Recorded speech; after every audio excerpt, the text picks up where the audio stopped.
Hey, what are you doing? How are you? It's good to see your mug. Nice mug. That's another word for face. How are you? Hey, it's me, Nick Digilio, doing some videos here. Check out my YouTube channel. Scroll down. There's tons of videos here to check out. Stories and movie reviews, talking about theater and books and songs and music and all kinds of cool stuff. Telling ridiculous stories. It's all free. Please check me out on Patreon. That's where you can actually do some good. You can donate some money toward me, because everything I do, the videos I do, the stuff I do on Patreon, and my podcast, all free. So the least you can do is donate a little dough. It helps out. Seriously, it helps out a lot, so I can keep these things going. My podcast is the Nick D Podcast on the Radio Misfits Podcast Network. It's also available everywhere, every single platform where you can get your podcast. That's also free. Every Tuesday, every Friday, brand new episodes with really cool guests. My partner Esmeralda Leon, really fun topics. Very funny, very informative. Lots of really cool surprises and great guests. So please, subscribe to the Nick D Podcast everywhere you can get your podcast. Google the Nick D Podcast, radiomisfits.com. But it's free, so that means you should donate. If you're a cool person and not a dick, you should donate. Patreon.com/Nick D Show. Patreon.com/Nick D Show. Go there right now, pick a tier, donate, monthly donation. It goes to a really cool cause. You can donate as little as $3 a month. $3 a month is like a bag of Doritos and a bottle of water. Not even. And I think you can afford that. I really can. So donate. It would be cool if you did. Patreon.com/Nick D Show. Okay, so I am 57 years old. And I grew up during the heyday of the made-for-TV movie. Now, that doesn't exist anymore because of streaming and because of cable and all that kind of stuff. But I'm talking about back in the day, and I know I'm going to sound like an old man, and I don't really give a shit.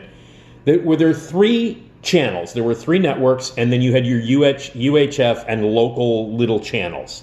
So about 5 to 6 channels if you include PBS, which for my money only consisted of Python, British comedies, and Electric Company. But for real, ABC, NBC, CBS, that was it. The Fox did not come into the picture until the late 80s. So in that time period, when I was growing up, in the very formative years of my childhood and my teenage years, that's it. Pre-cable, I didn't have cable until like early 80s, mid-80s. So throughout the entire 70s, like my entire like childhood, it was just those 3 networks. So when they used to do made-for-TV movies, if you're around my age, or if you're younger and you've done your research and Googled it and looked them up and watched them on YouTube, there were some classic made-for-TV movies. And there was like one every week. Got to the point in the 70s where they were so popular that like big stars, TV stars and movie stars, would show up on these acclaimed, ABC movie of the week or NBC or CBS or whatever. And so the TV movie of the week, the made-for-TV movies in its heyday was the 70s. All through the 70s and even up into the early 80s. Once cable came in, it all kind of changed. There were miniseries, and this is different, by the way, than miniseries. Like Rich Man, Poor Man, and Roots, and Thornbirds and all that shit. But I'm talking about just like regular one-off made-for-TV movies, not miniseries. Because you can't compete with Rich Man, Poor Man. I don't give a shit who you think you are. Blow me. But in the world of 70s made-for-TV movies, there have been some classics. I found this website. I don't even know what the hell it is. Super70s.com. Super70s.com. So Super70s.com, they have a made-for-TV movies section when it's in alphabetical order, and it's a massive list. So I'm going to fly through this list and stop at the ones that I remember, and hopefully you remember. And if you have any favorite made-for-TV movies, particularly from the 70s, in its heyday, let me know. Leave them here under the comments. Leave them on my Patreon page, of course, after you donate money, patreon.com/Nick D Show.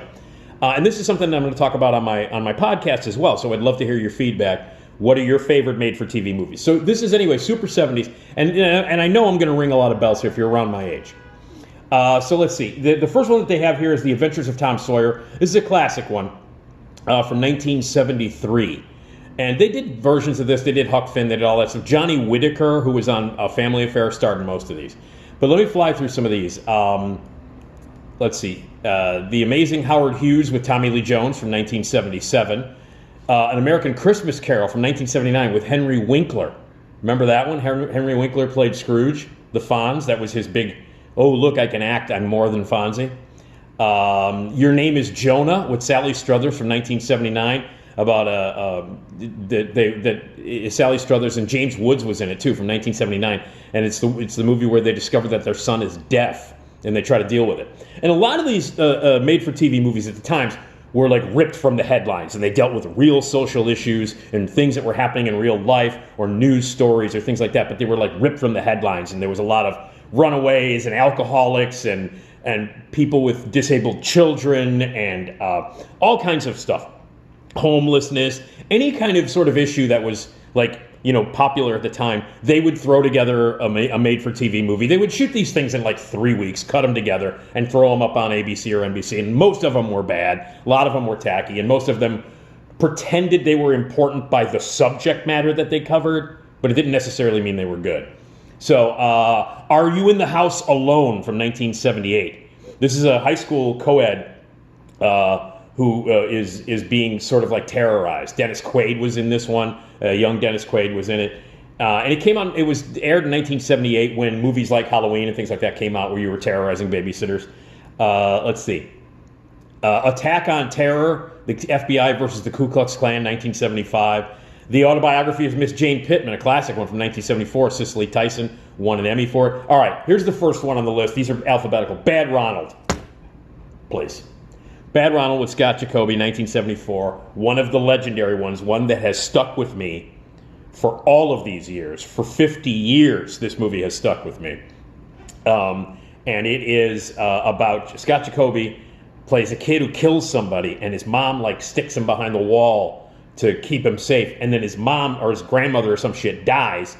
That new people move into the house, but Ronald is still living in the wall. And the girl who moves into the bedroom discovers him, and they have a friendship despite the fact that his identity has been kept. Anyway, he's been living in a wall, and it's Scott Jacoby, one of the 900 Jacoby brothers. Bad Ronald, legendary, 1974. Creepy kid living in the wall. Bad Ronald, legendary. Let's see, there's Battered, which was a movie about 3 stories about wife beating. Again, they would rip the headlines. This is from 1978. Let's see, Billy, Portrait of a Street Kid with LeVar Burton. They did a lot of portraits of things. There were after-school specials that were similar too. A lot of portraits of kids living on the street, or portraits of alcoholics, or portraits of drug addicts, or portraits of divorcees. They did a lot of portraits. They did a lot of portraits, of individuals. That was a big thing. But anyway, Billy, Portrait of a Street Kid, Ossie Davis, LeVar Burton played a street kid, 1975. Let's see. There was The Blue Knight with William Holden, which became a TV series with a lot, and some of these became TV series too. George Kennedy. Born Innocent, okay, another legendary one. This is 1974. This is about a year and a half after The Exorcist. Linda Blair is in this movie. Born Innocent is a notorious and legendary one. She plays a teenage girl who is thrown in juvie hall and gets raped. And there was a scene involving a broom handle and a broom rape scene, for 1974. Even now, it's what the fuck? And they've since, I believe, removed that scene from any of the versions of Born Innocent that you can see. But it was, Linda Blair at the time was known for The Exorcist, and, of course, she was a kid actor who did incredibly notorious and inappropriate things in The Exorcist, so they cast her in a bunch of TV movies, including Born Innocent. We'll get to another one soon where she played a teenage alcoholic. Yeah, but Born Innocent, Linda Blair in juvie, brutal, crazy, legendary. The Boy in the Plastic Bubble, John Travolta. This was right after Carrie came out. And he played a guy with a disease, a little kid, a boy with a disease, had to live in a plastic bubble because he couldn't breathe. You've seen Seinfeld. That's a classic one. Brian's Song, obviously, probably the most legendary TV movie of all time. James Caan, Billy D. Williams, the story of Brian Piccolo, classic. Let's see. There's a Call of the Wild with John Beck. Can You Hear the Laughter? The Story of Freddie Prinze from 1979. This was slopped together about a year and a half after Freddie Prinze died. And the guy that they hired to play Freddie Prinze looked exactly like Freddie Prinze, only couldn't act and wasn't funny.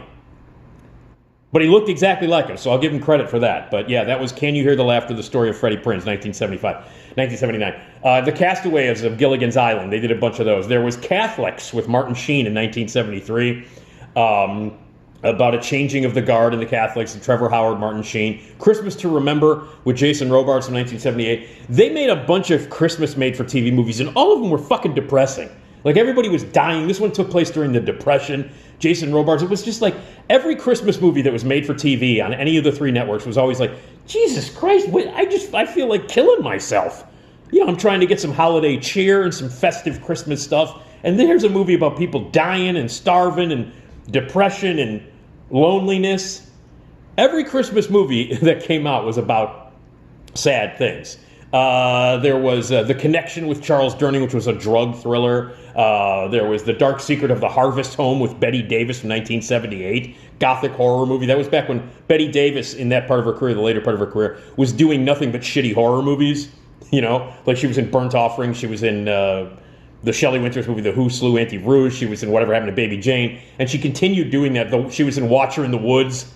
And The Dark Secret of Harvest Home was another one that she was doing. At that time in her career, she looked scary, so they just put her in scary movies.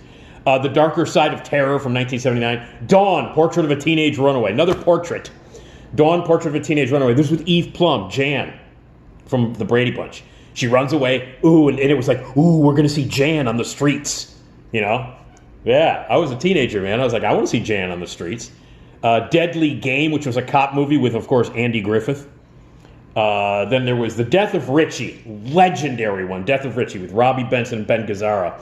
Lance Kerwin, by the way, who was in a ton of these, and was also in a show called James at 15, and then when it lasted over one season, it became James at 16.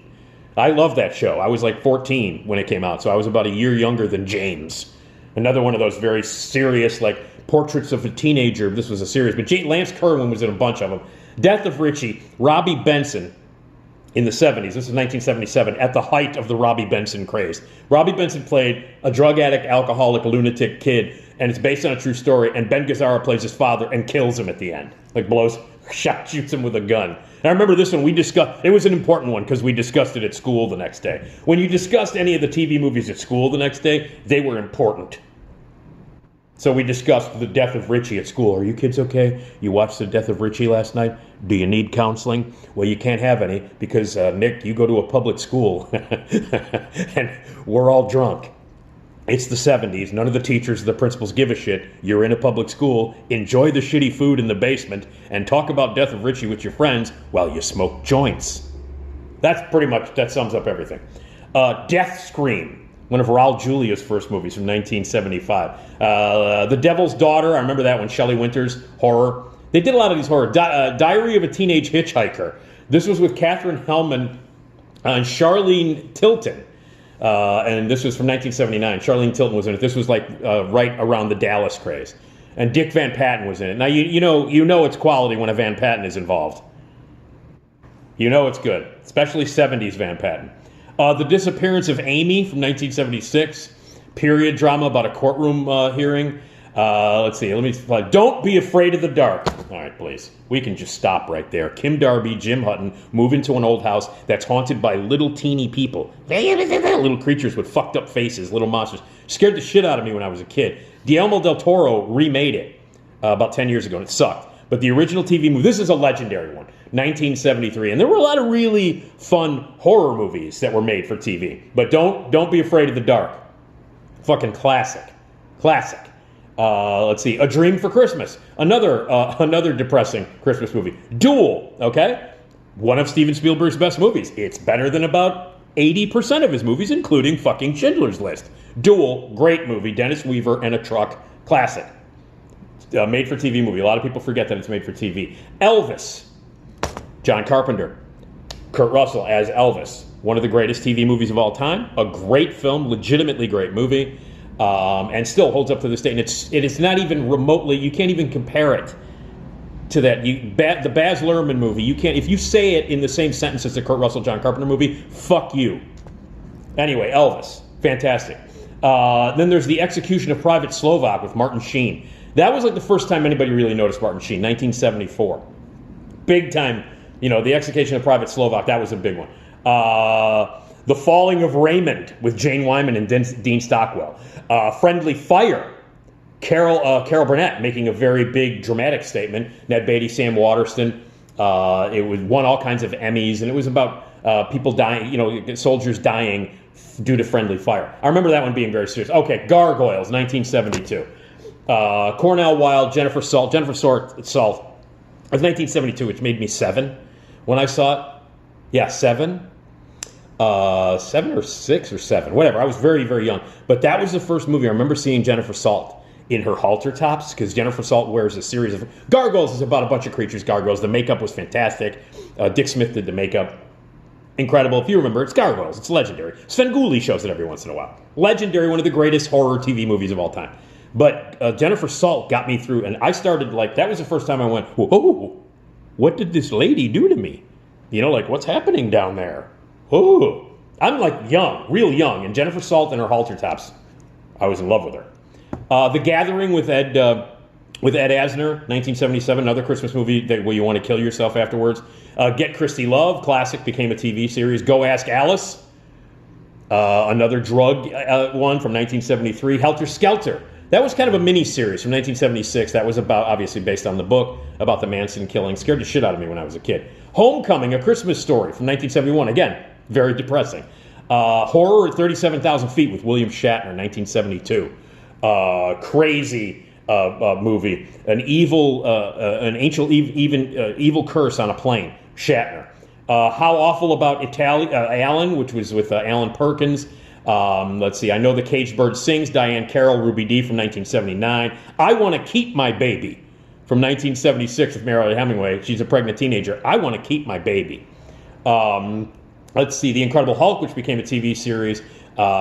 Intimate Strangers, which was Sally Struthers, 1977. It Happened at Lakewood Manor. I mentioned James at 15.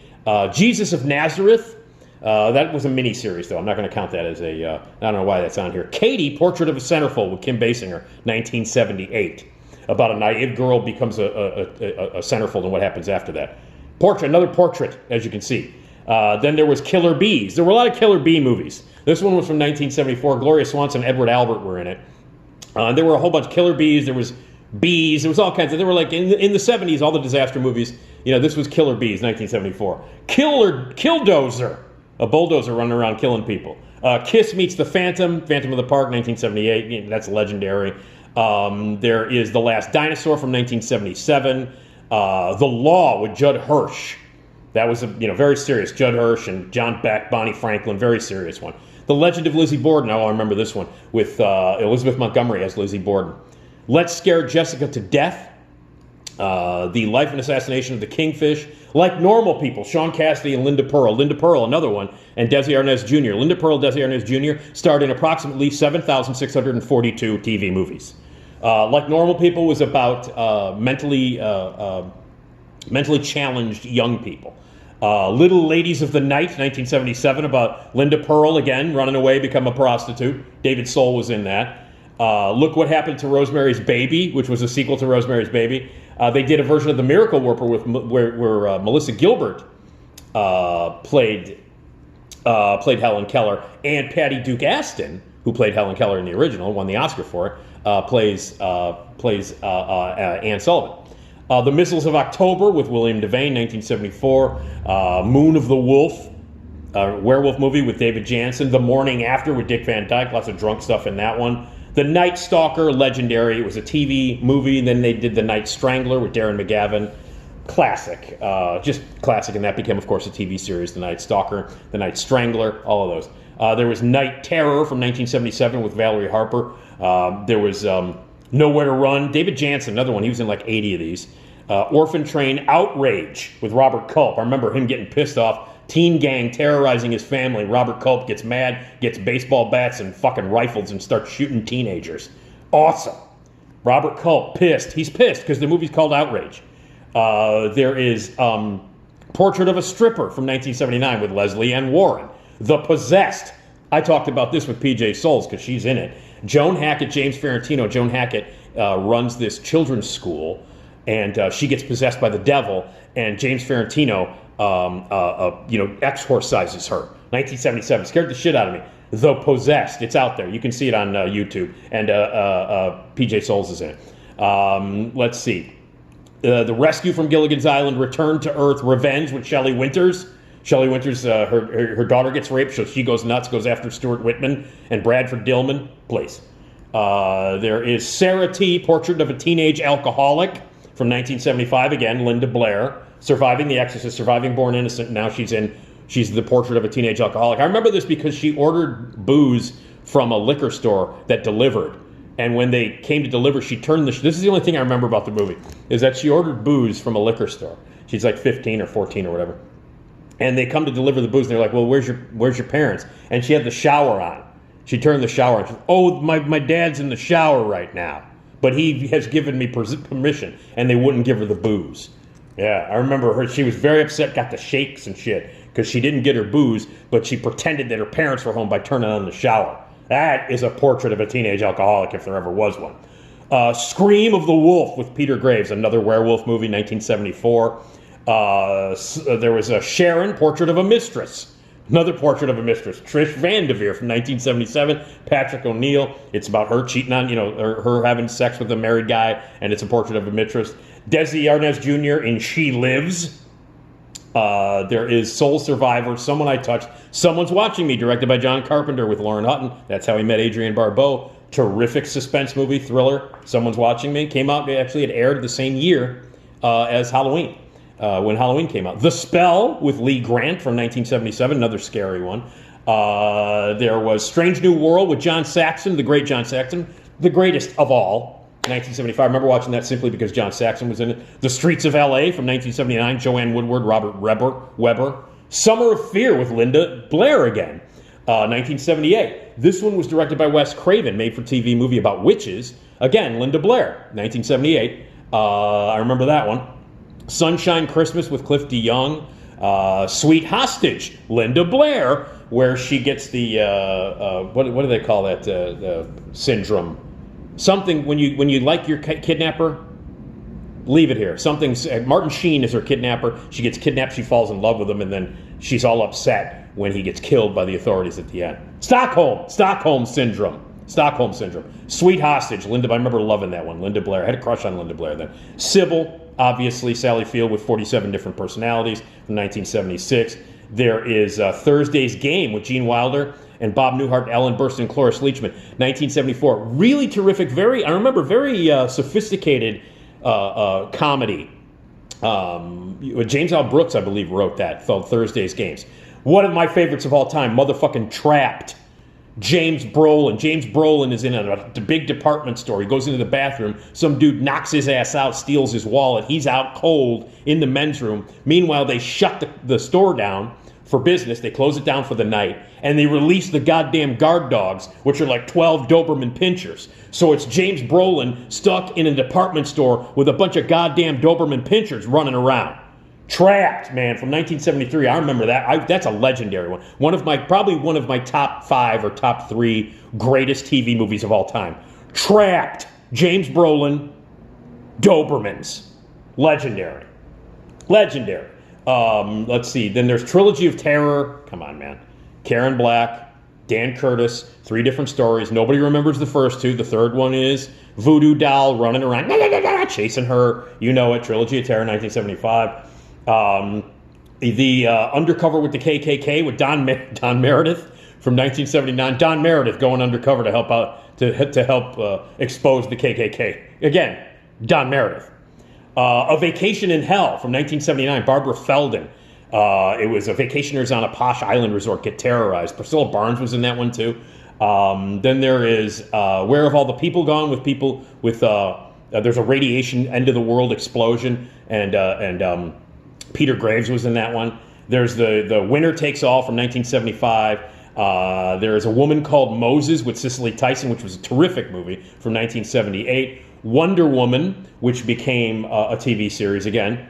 And Young Love, First Love with Timothy Hutton the year before Ordinary People, and Valerie Bertinelli. And it's a story about young kids being, their relationship being interfered because no one understands. Those were in the 70s, and then one of the most legendary ones, of course, was The Day After, which was in 1983, which was the first movie to really, because at that time the nuclear, the worries about nuclear war, the Cold War was at its height, and people were freaking out, like our relationship with Russia, and Ronald Reagan is like, oh, hit the button because I'm an asshole and I'm old, and But anyway, so The Day After came out, and it was the first movie to really show what might happen if someone drops a nuclear bomb. and we get wiped out. So it's got nuclear fallout and all that kind of shit. The movie called Testament came out in movie theaters that year too. 1983, a big year for being scared of nuclear bombs and radiation. But the day after, I remember people were traumatized by that movie. I remember talking about it afterwards, and people were like, they were all freaked out by it. Jason Robards again in that one. So those are some of the great ones. But Bad Ronald, Trapped, those are, and Gargoyles, those are probably my three favorite. Those are my three favorites. But yeah, we lived in a good time back then, back in the 70s, when you got only 3 networks, and man, those critically acclaimed ABC Movie of the Week, when the logo would pop up, we'd get all excited. Oh my God, this is important television. It's very important television. And then you look back and you go, man, all of these sucked. So anyway. All right, the important world of TV movies. Super 70s is the website. Ton of shit on there. And those are just some of the classic TV movies. If you remember some more TV movies, maybe that went past the 70s, leave them here, or leave them participate on my podcast as well. You can leave you can leave a message at 773-417-6948. Leave a voicemail message and I'll play it on my podcast. So there you go. All right. Hey, thanks. TV movies. Trapped. Brolin. Dobermans.